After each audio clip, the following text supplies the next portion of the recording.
लोगों को एक बात हर एक को ये कहनी है कि आप अपने आप में जब कभी मौका मिले तो कहना, गुरु पूर्णिमा के दिन गुरुजी ने ये कहा था कि हमारे भीतर देवता बैठा हुआ है, देवता विराजमान है।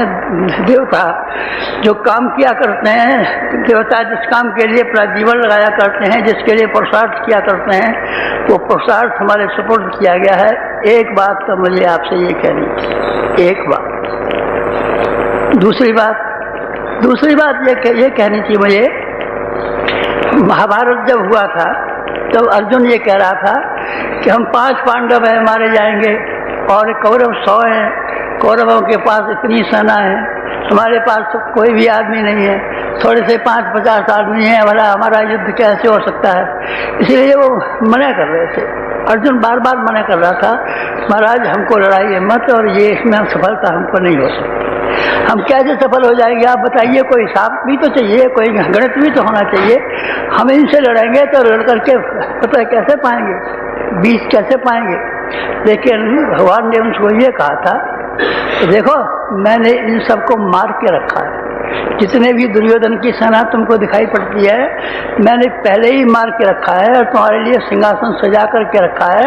तुमको 5 को सिंहासन पर बैठना पड़ेगा, राज्य करना पड़ेगा, और कौरवों को मरना पड़ेगा। और ये तो मरे मराए रखे हैं, तुम तो खाली तीर कमान चलाओगे, काम तो मेरा था, सो मैंने करके रखा है।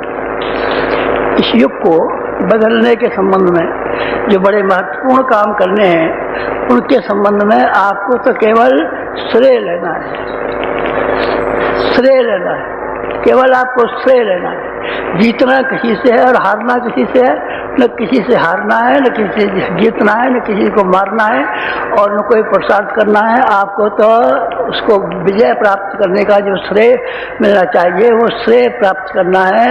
अर्जुन ने भी प्राप्त किया था, जब ज़्यादा बहस करने लगा, मेरे घर में बाल बच्चे हैं, मेरी दुकान में हर्ज हो जाएगा, मेरा काम हर्ज हो जाएगा, मेरा फलाना हो जाएगा, मुझे टाइम नहीं है, और मुझे पैसे की तंगी आ गई है, मेरे पर मुकदमा चालू हो गया है। जब ये बेकार की बातें करने लगा तो श्री कृष्ण महाराज झल्ला पड़े थे। उन्होंने फिर एक हुक्म दिया, तस्मात् युद्धाय युज्यस्व, लड़ लड़ लड़। बहाने बनाता है दुनिया भर के, कैसे होगा, और हमारा काम हर्ज हो जाएगा, और हमारी खेती बिगड़ जाएगी, और हमारी कपड़े की दुकान में घाटा पड़ जाएगा, फलाना हो जाएगा, दुकान होगा, तू लड़। फिर हमारा क्या होगा, तेरी जिम्मेदारी हम उठाएं। गुरु पूर्णिमा का दिन है, आप में से हर एक आदमी की देवता की जिम्मेदारी हम उठाते हैं। देवता जब रीछ बंदर घर बन के चले आए थे, तो उनके बीवी बच्चे रह गए थे, घर रह गए थे, कुटुंब रह गया था, खानदान रह गया था, सबको भगवान ने संभाला था। तो हमारे घर को संभालने की, व्यापार को संभालने की, खेती बाड़ी को संभालने की, हमारी बीमारी को संभालने की हमारी जिम्मेदारी है, और हम जिम्मेदारी उठाते हैं। आप हमारा काम कीजिए, हम आपका काम करेंगे। माँ के पेट में बच्चा जब आता है तो कानूनन उसका हक बाप की जायदाद पर हो जाता है। बाप की जायदाद पर बच्चा पैदा हुआ तब नहीं बाबा, जब पेट में आता है, जिस दिन कोई बच्चा पेट में है, वकील से आप तलाश कर लीजिए, उस दिन से उसका बच जाता है हक। हमारी कमाई पर आपका हक है। प्रार्थना मत कीजिए, निवेदन मत कीजिए, मनोहार मत कीजिए, वरदान मत मांगिए, आप मांगिए अपना हक। हम आपका काम करते हैं और आपको हमारा हक चुकाना पड़ेगा। आप बीमार रहते हैं, हम बीमारी को अच्छी करेंगे। आप पैसे की तंगी में आ गए हैं, हम आपकी पैसे की तंगी को दूर करेंगे। आपको लड़ाई झगड़ा लग गया है, आपके लड़ाई झगड़े में हम मदद करेंगे। आप पर मुसीबत आ गई है, आपकी मुसीबत में ढाल रोपेंगे हम, और आपके कारोबार का, आपके व्यापार का, श्री कृष्ण ने अर्जुन का रथ चलाया था, आपका रथ हम चलाएंगे। काय का रथ? आपके कारोबार का रथ, आपके धंधे का रथ, आपके व्यापार का रथ, आपके शरीर का रथ, आपके गृहस्थ का रथ, ये हम चलाएंगे। और ये हम वादा करते हैं, लेकिन साथ साथ में आपको ये निवेदन भी करते हैं कि आप हमारे रास्ते पर आइए, हमारे साथ साथ चलिए, हमारे कंधे से कंधा मिलाइए, हमारे पाँव से पाँव मिलाइए। इसमें नुकसान पड़ेगा हमको नहीं। आप ये यकीन रखिए, हमने तो उनको विरोधियों को मार के रखा है, और विजय की माला आपके लिए पूछ के रखी है। पांचों पांडवों के लिए 5 विजय की मालाएं बनी हुई रखी थी, वो उनके गले में पहनानी थी। आपके तो गले में 5 मालाएं पहनानी है, और आपको तो श्रेय लेना है। जो नवयुग का जो क्रम चल रहा है, इसमें जब आप भागीदार होंगे तो आपको श्रेय आपको ही मिलेगा।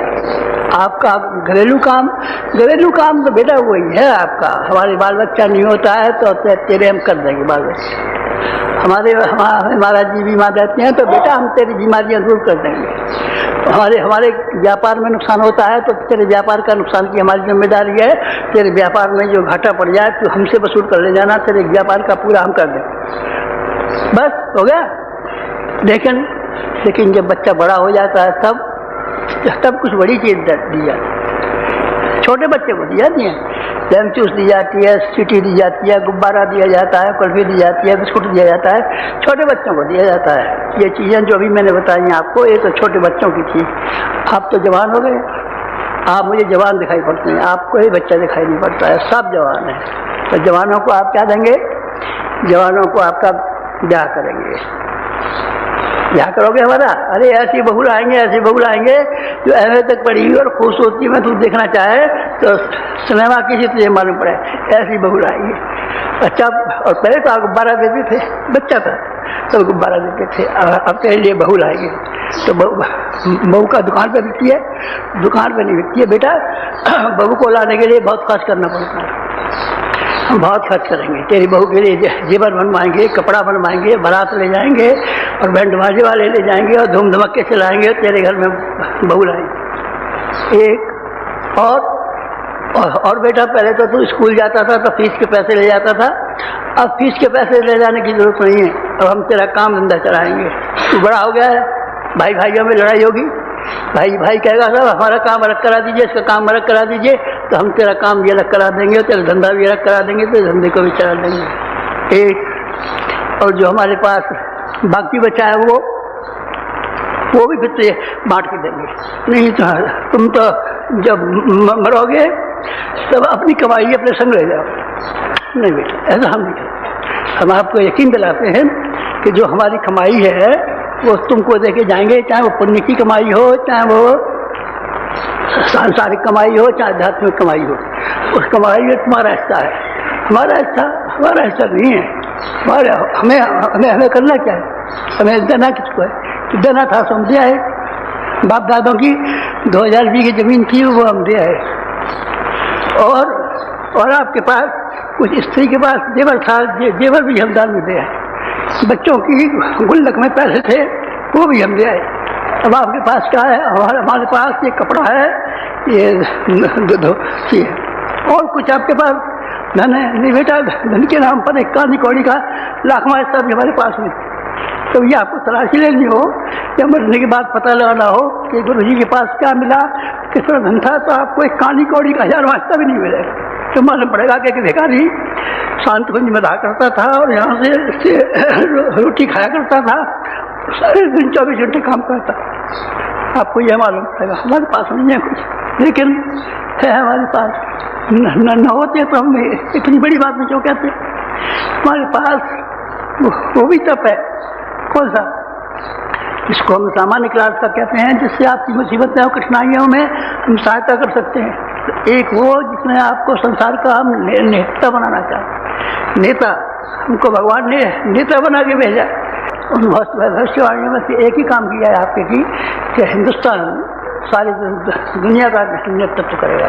जैसे आजकल अमेरिका कर रहा है ना नेतृत्व, चाहे ये बनाएगा बम, चाहे चैलेंजर भेजेगा, चाहे स्टार वार करेगा, चाहे कुछ करेगा, तो दुनिया का नेतृत्व अमेरिका करता है ना, रुपया वही देता है। बाद का नेतृत्व हिंदुस्तान करेगा।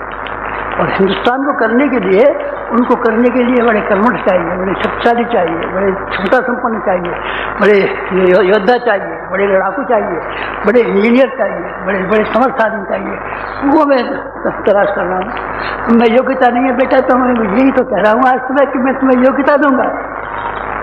तो तुम्हारी खेती बाड़ी कोई नहीं संभालूंगा, तुम्हें योग्यता भी देनी है ताकि तुम संसार का नेतृत्व कर सको। जो भरपूर मांगे थे, क्या कहना? एक ये कहना, आप हमेशा ये अनुभव करना कि आप देवता है, रीछ बंदर का लिबास पहने बैठे हैं, कोई कुर्ता पहने बैठा है, कोई धोती पहने बैठा है, कोई चश्मा लगाए बैठा है, कुछ भी किए बैठा है, पर आप देवता हैं और रीछ बंदर के रूप में किसी खास काम के लिए, खास उद्देश्य के लिए, किसी खास नियंत्रण पर आप काम करने के लिए आए हैं। बात नंबर 1।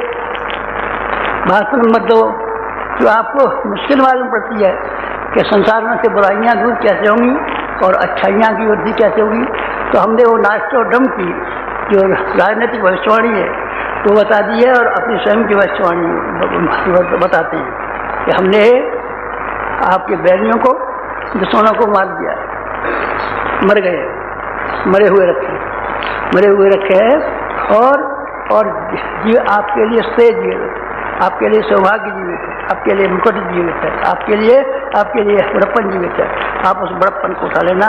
गुरु पूर्णिमा के दिन दूसरी बात ये कहनी, गुरु पूर्णिमा के दिन तीसरी बात ये कहनी थी कि नालंदा विश्वविद्यालय बनाने का हमने एक संकल्प किया था कि 1 लाख कार्यकर्ता हम देश को, समाज को, विश्व को देंगे।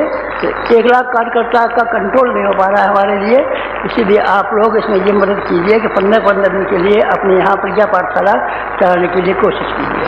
समय के समीपवर्ती लोगों में से जो हमारे यहाँ जाते हैं पढ़ने के लिए, इन्हीं को इकट्ठा कर लीजिए, ये पढ़ा देंगे, एक पैसा भी खर्च नहीं होगा, कोई खर्च नहीं होगा। यहाँ से बढ़ाएंगे तो किराया भाड़ा देना पड़ेगा, आपको किराया भाड़ा देना पड़ेगा, और 2 आदमी जाएंगे तो उनको खाने पीने का भी इंतजाम करना पड़ेगा। ये भी हम कर सकते हैं। तीसरा काम प्रज्ञा पाठशाला है, प्रज्ञा महाप्रशिक्षण यहाँ चलेगा, महाप्रशिक्षण को हम चलाएंगे। आप पढ़ाने आते हैं, पढ़ाने नहीं आते, पर अपनी शक्ति देंगे, अपनी बुद्धि देंगे, अपनी भावना देंगे, अपना प्राण देंगे, अपनी जीवन देंगे, अपनी सब चीज़ देंगे। इसलिए जब आदमी जाएगा तो कुछ का कुछ होकर देंगे और उसको प्रज्ञा पाठशाला आपको चला जाएगा। क्या काम हो गए? 3। एक और काम कहना था आपसे, उस कहने को आप ध्यान रखना। हमने जो लड़ाई छेड़ी है कुछ प्रवृत्तियों के विरुद्ध छेड़ी है और सत्प्रवृत्तियों के संवर्धन की छेड़ी है, रामराज्य स्थापना की छेड़ी है, लंका दमन की छेड़ी है। बहुत बड़ा काम है, बहुत बड़ा काम है। तो इसमें कुछ मुसीबत आएंगी, मुसीबत तो आएंगी, पर मुसीबतों को तुम तक नहीं पहुँचने देंगे, उन मुसीबतों को अपने ऊपर लेते रहेंगे। चौथी बात आपको ये कहनी है कि अभी हमारे जीवन के जितने समय हैं, कोई हमारा बच्चा हमारी छाती से अलग होने वाला, कोई चोर, कोई बाबा जी अपनी झोली में डाल के तुमको ले जाएगा तो हमको दुख होगा। इनसे बड़ी उम्मीद थी हमें कि ये हमारा बच्चा है और ये हमसे दूर हो गया तो कितना कष्ट होगा, हमको आप नहीं समझते। 4 बातें हो गई, ध्यान रखना बेटा। अच्छा, ज़्यादा बातें कहीं, ज़्यादा व्याख्यान में नहीं, ज़्यादा व्याख्यान देना तो बंद कर दिया। कोई बात करता हूँ आपसे, एक ही बात कही है कि आप रीछ वानर के रूप में हैं, लेकिन आप रीछ वानर नहीं है, देवता हैं। एक बात ये कही है कि तुम्हें श्रेय देने के लिए दुश्मनों को मार के रख दिया है और तुम्हारे लिए राज सिंहासन बना के रख दिया है, तुम उसको ग्रहण करना। जो योद्धा है, युद्धस्थ। 2 बात हो गई। तीसरी बात यह कि तुम अपनी व्यक्तिगत कठिनाई के बारे में परेशान मत होना। हमारी व्यक्तिगत कठिनाई है, ये कौन हल करेगा? हमारा पुण्य और हमारा तप जो पिछले समय से आया है वो तुम में से हर एक के काम आएगा। किसी और के काम आएगा, किसी और के काम नहीं आएगा। नहीं तुम किसी और को दे दोगे, नहीं बेटा किसी और को नहीं दे देंगे, शांत को किसी और को दे देंगे, किसी को नहीं दे देंगे। कमेटी का है, ये कमेटी का ही रहेगा। 4 बातें आपको कहनी थी, इन्हीं को आप बार बार विचार करना। गुरु जी 4 बात कीजिए, आपके काम की देखभाल हम करेंगे। आप रीछबंधन हैं, देवता हैं एक, और आपको श्रेय लेना है, सिंहासन लेना है, आपको तमन्ना है और किसी झोली वाले बाबा जी से होशियार रहना है क्या जो झोले में डाल करके भाग नहीं खड़ा होती। बस ये 4 बात कहनी है, 4 बात कह करके आपसे विदा लें।